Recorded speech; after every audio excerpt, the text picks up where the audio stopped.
الله الرحمن الرحیم. پیل کوم په نوم د الله تعالی سره. هغه الله تعالی چې ډېر رحیم دی په دنیا کې په مسلمانانو او کافرانو، او ډېر مهربانه دی په آخرت کې په مسلمانانو نه په کافرانو. ټوله ثنا او ستاینه د الله جل جلاله لپاره ده چې د ده پاک ذات سیال په دنیا او آخرت کې نشته، او رب د ټولو مخلوقاتو دی. ثواب د آخرت چې جنتونه او نعمتونه دي خاص د پرهیزګارانو لپاره دي. او درود او سلامتیا دې وي په رسول د الله جل جلاله چې محمد صلی الله علیه وسلم دی. همدارنګه درود او سلامتیا دې وي پر اهل بیت د محمد.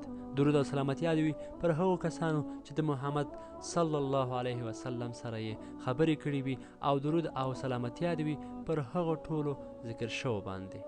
سلامونه نیکې هیلې درنو لیدونکو، په دې هیله چې روغ جوړ به یاستئ، او د دې لړۍ دویم درس سره ښه راغلاست وایم، په دې هیله چې د پوره تمرکز سره او په پوره هوډ سره دغه لیکچر ته غوږ ونیسئ، زده یې کړئ او په خپلو لمونځونو کې عملي کړئ، تر څو زموږ عبادت او لمونځونه د الله تعالی په دربار کې د قبول او منلو وړ وګرځي. نو راځو نن ورځې درس پیلوو. د لمانځه شرطونه وایو، یا هم د لمانځه فرایضو باندې چې مشهوره دي. ډیری وخت ځینو ملګرو ته په دې کې پوښتنه پیدا کیږي چې شرطونه کوم دي، او ارکان کوم دي، یا فرایض کوم دي. دا ټول سره مترادف کلمې دي. یعنې په عموم کې موږ ویلی شو چې شروع صلات د لمانځه لپاره 14 فرایض رااخیستي دي، چې دا بیا په دوه برخو ویشلي دي. یو داخلي دي او یو خارجي دي. خارجي فرایض یې د شرطونو په نامه یاد کړي دي، یعنې د لمانځه لپاره یې شرط ګرځولی چې هغه شرطونه باید موږ مکمل کړو، بیا موږ کولی شو مونځ ادا کړو. فرض کړئ مثلا اودس کول دي، د جامو پاکوالی ده، یا د بدن پاکوالی ده. دا هغه شرطونه دي چې داخل د لمانځه څخه دي، او موږ د دې څخه علاوه نشو کولی چې لمونځ ته داخل شو مونځ وکړو. دا 8 دانې دي چې شرطونه ورته ویل کېږي، د لمانځه فرایضو یو برخه چې ده. بیا 6 فرایض چې د لمانځه دننه دي، هغې ته رکنونه ویل کېږي، چې هغه دننه په لمانځه کې سرته رسېږي. نو خبره ډېرې نه اوږدوم، په هغې به هم غږېږو. اوس راځم د لمانځه شرطونو باندې پیل کوو. په لمانځه کې ټول 8 شرطونه دي، یا فرض دي چې په لاندې ډول دي. لومړی اودس کول دي په پاکو او خالصو اوبو سره، او که پاکې اوبه نه وي نو بیا باید تیمم ووهل شي په خاوره سره یا په خاوره جذبونکي سره. د اودس څخه دلته مراد دا ده چې د شرعي لحاظه که چېرته څوک جنابت په حالت کې وي باید غسل وکړي، او که وړکی اودس یې نه وي نو باید وړکی اودس وکړي، او بالاخره لمانځه ته ودرېږي. که چېرته مثلا اوبه نه وي نو باید تیمم ووهل شي، او یا هم که تیمم دپاره خاوره نه اوسي نو باید بیا په خاوره جذبونکي باندې سره هغه تیمم ووهي. خاورې جذبونکي نه مطلب دا ده چې هغه تیکه یا هغه څه چې خاوره جذبوي، لکه مثلا زموږ دسمال ده، جاینماز ده، یا هم د بدن پوستکی ده. ځکه هر هغه شی چې خاوره جذبوي او پاک اوسي، په هغې سره موږ کولی شو تیمم ووهو، البته د خاورې او د اوبو په نشتون کې. دویم د کالیو یا هر هغه څه چې په تن وي د غټې وړې پلیتې ناپاکۍ څخه باید پاک اوسي. هغه کالي چې زموږ په تن دي، که هغه زموږ افغاني لباس ده، که پتلون ده، او که دریشي ده، که هر څه اوسي، باید د غټې وړې پلیتې او ناپاکۍ څخه پاک اوسي. غټې وړې پلیتې کومې وي دي؟ ما دلته په حاشیه کې تاسو ته واضح کړي دي. 4 او 5 حاشیه که چېرته تاسو وګورئ، دننه ناپاکي کومه ناپاکي ده؟ هغه ناپاکۍ ته وایي چې هېڅ شک او شبهه پکې نه وي، لکه د شراب، باولې، وینه او غیره. سپکه ناپاکي کومه ده؟ هغه ناپاکۍ ته وایي چې شریعت کې حکم سپک وي او د دلایلو له مخې د پاکېدو امکان وي، لکه د اس متیازې، الوتکو غایطه او داسې نور. نو د دغه دواړو ډولونو څخه باید زموږ کالي پاک اوسي. دریم د هغه ځای پاکول چېرته چې لمونځ کېږي. کوم ځای کې چې موږ لمونځ کوو باید هغه ځای پاک اوسي، که هغه جاینماز وي، که فرش وي، یا هم که ځمکه اوسي، هغه ځای باید پاک اوسي، تر څو زموږ لمونځ پکې صحیح شي. موږ نشو کولی چې بس په یو لاره کې، په یو ډیران کې، په یو داسې چټل ځای کې بس ودرېږو لمونځ وکړو چې هغه ناپاک اوسي او زموږ لمونځ سره فاسدېږي. 4 د بدن پاکول له هر ډول بولو او ناپاکیو څخه، او د هغو څخه چې په مثل د دې دي، لکه شراب ده، وینه ده، د چرګانو بولې او نور دي. د هر ډول ناپاکۍ څخه باید زموږ بدن پاک سوتره اوسي. راځو 5 د عورت پټول دي، چې د نارینه عورت د نامې څخه تر د زنګنو د سترګې پورې دی، او ښځه ټول عورت ده، خو مخ، لاسونه او پښې عورت نه دي، البته د ښځو. او وینځه په شان د نارینه ده، مګر د هغې شا او مخه عورت ده. د وینځ مسایل دلته موږ بحث وکړو. که چېرته تاسو بیا معلومات غوښتل نور معلومات به هم په وټساپ کې تاسو ته درکړل شي. راځو د لمانځه شپږم شرط ته مخامخ قبلې ته درېدل دي.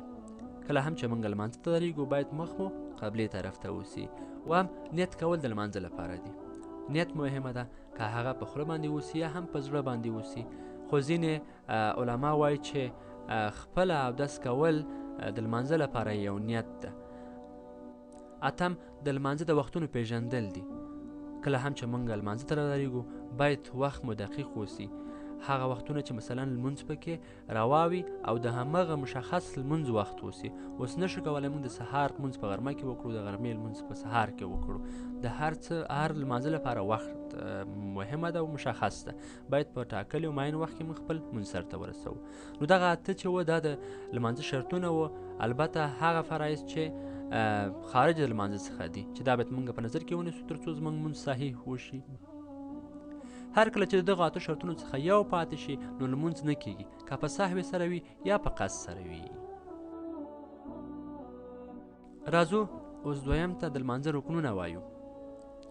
رکن هر هغه څه چې په لمانځه کې داخل دی هغې ته موږ رکن وایو، یا هر هغه فرض چې مثلا په لمانځه کې داخل ده موږ هغې ته رکن وایو. لکه مخکې مې چې ویلې چې رکنونه داخلي فرایض دي او شرطونه بیروني فرایض دي. په لمانځه کې شپږ رکنونه دي چې یو د دغو څخه پاتې شي نو لمونځ فاسد او ماتوي. که په سهو سره وي یا په قصد سره وي، په دواړو حالتونو کې لمونځ فاسدوي. که چېرته په سهو کې وشي او که په قصد سره وشي زموږ لمونځ فاسدېږي ورسره. دا کوم دي چې دا دومره مهمه دي چې زموږ لمونځ سره ماتېږي.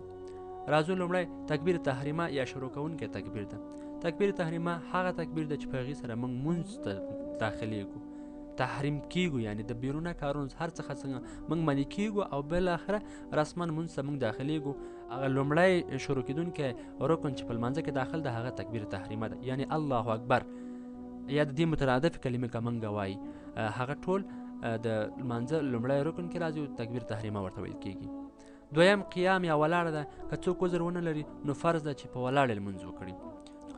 زه د قیام چې یو حاشیه ما ورکړې ده چې دې باره کې څه وایي موږ ته درېیم حاشیه که چېرې تاسو ولولئ نو دلته وایي چې قیام په فرض او واجب لمونځونو کې فرض دی، خو په سنت او نفل لمونځونو کې فرض نه دی. یعنی که چیرې مونږ فرض لمونځ کوو یا واجب لمونځ کوو نو ولاړېدل یا په ولاړه لمونځ کول دا پکې فرض ده، او په سنت او نوافلو کې بیا فرض نه ده هلته. یعنی که څوک عذر ولري او مشکل ولري باید نو هلته کولی شي چې هغه وکړي، په ناست سره لمونځ وکړي. ښه، راځو دریم رکن ته یا دریم فرض ته چې داخلي فرض ده هغه قرائت کول دي. یعنی کم تر کمه د یو لوی آیت یا درې وړو آیاتونو لوستل په لمانځه کې دا چې دي فرض دي. حاشیه یې ګورو چې حاشیه کې موږ ته څه وایي. وایي د فرض لمونځ په 2 رکعتونو کې فرض ده. یعنی د یو قرائت کول د فرض لمونځ په 2 رکعتونو کې فرض ده او 2 رکعتونو کې سنت ده، 2 نور رکعتونو کې سنت ده، او د نورو لمونځونو په ټولو رکعتونو کې بیا قرائت چې ده هغه فرض ده. راځو څلورم رکن ته چې هغه رکوع کول دي. پنځم سجده کول دي. سجده باید په دا ډول وشي چې پوز او تندی مو د ځمکې سره ټچ شي او ولګول شي. او شپږم رکن د لمانځه چې ده هغه وروستۍ قاعده یا ناسته ده. راځو چې موږ ته په حاشیه کې څه وایي. قاعده ناستې ته وایي چې په 4 رکعتیز لمونځ کې 2 قاعدې یا ناستې دي او په 2 رکعتیز کې 1 قاعده ده.